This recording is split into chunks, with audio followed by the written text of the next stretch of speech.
काय झालं? काही हवंय का? तू रात्रभर इथेच होतास? हो, म्हणजे तुम्ही सगळे बाहेर होतात, सेफ नव्हतं ना? तुम्ही ठीक आहात ना सगळे? ठीक आहे. आशू कशी आहे? ताई झोपले. ओके देन मी आम्ही निघतो आता. आई बाबांची काळजी घे. आसावरीची सुद्धा काळजी घे. काही लागलंच तर गौतम किंवा मला कळव. बाय.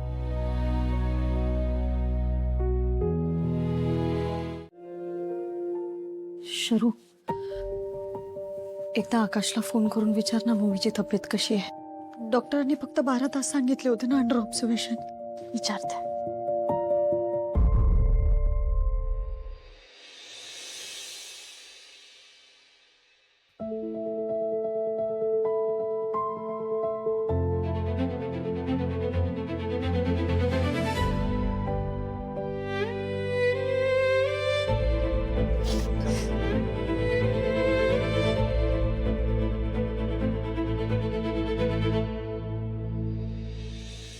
हे पण जे झालं ते झालं, पण जे काही घडलंय ना ते काही योग्य नाही घडलंय. माझ्या पमाला जर का काही झालं असतं ना तर आयुष्यभर मी तुम्हाला माफ नसते करू शकले.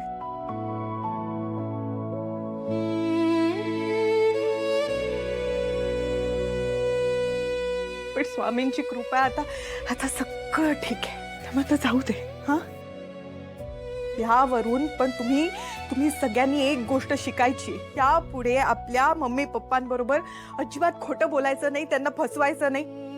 अगं तुमच्यासाठीच जगतात ना ते दोघं. जर का तुम्हीच त्यांना फसवलं तर त्यांच्या जगण्याला काय अर्थ आहे मग? मावशी सॉरी. अगं आम्हाला यातलं काहीच होऊ द्यायचं नव्हतं खरंच. पण गोष्टी अशा घडत गेल्या ना की आमच्या हातून. तो मुलगा बांदेकर तो वाईट आहे समजल्यानंतर कसं ताईचं लग्न त्याच्यासोबत लावून दिलं असतं. तर मम्मीची तब्येत बिघडली. मग आम्हाला काही सांगताच आलं नाही. अगं दिवस रात्र आम्हाला झोप लागत नव्हती ग या टेन्शनमुळे. पण गप्प राहावं लागत होतं. पण खरं सांगते मावशी, यातून आम्हाला मम्मी पप्पांना कधीच फसवायचं नव्हतं खरंच. हे बघ, जे झालं ते झालं, पण आता सुभाष भाऊजी ऐकूनच घ्यायला तयार नाहीयेत. पप्पा चिडणारच ना ग. धक्का बसलाय त्यांना. तुला माहितीये ना मावशी, पप्पा सगळ्यांना कसं सांगत फिरायचे, माझी बाय अशी आहे, माझी बाय तशी आहे, माझी बाय माझा अभिमान आहे. तेव्हा ऊर भरून यायचं माझं. पण आता लाज वाटतेय स्वतःची. आज माझे पप्पा माझ्याकडे बघत सुद्धा नाहीये. धक्का तर बसणारच ना. हा, पण कितीही झालं तरी सुद्धा मम्मी पप्पा आहेत ना तुमचे. ते तुम्हाला माफ करतील.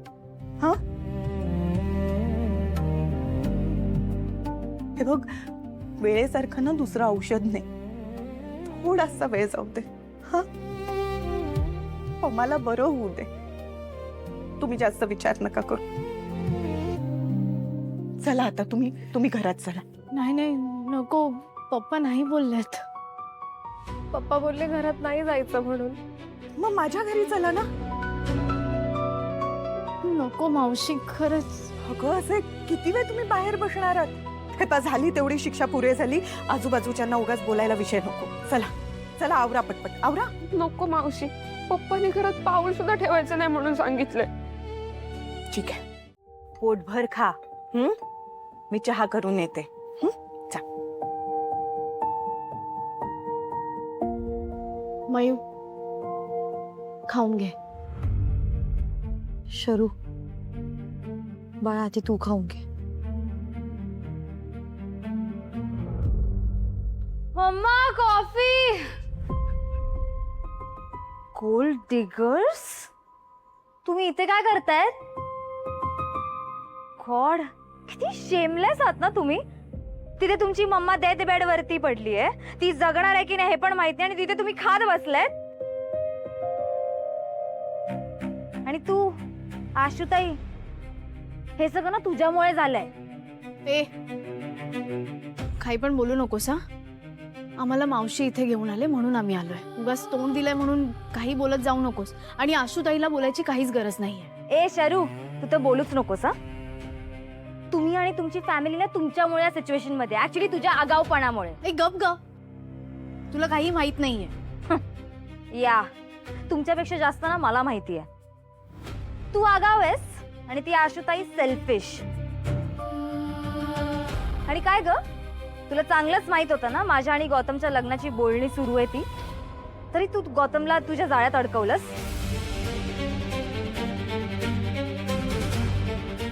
तिकडे त्या बांदेकरला हो म्हणालीस आणि इथे माझ्या गौतमला पटवत होतीस.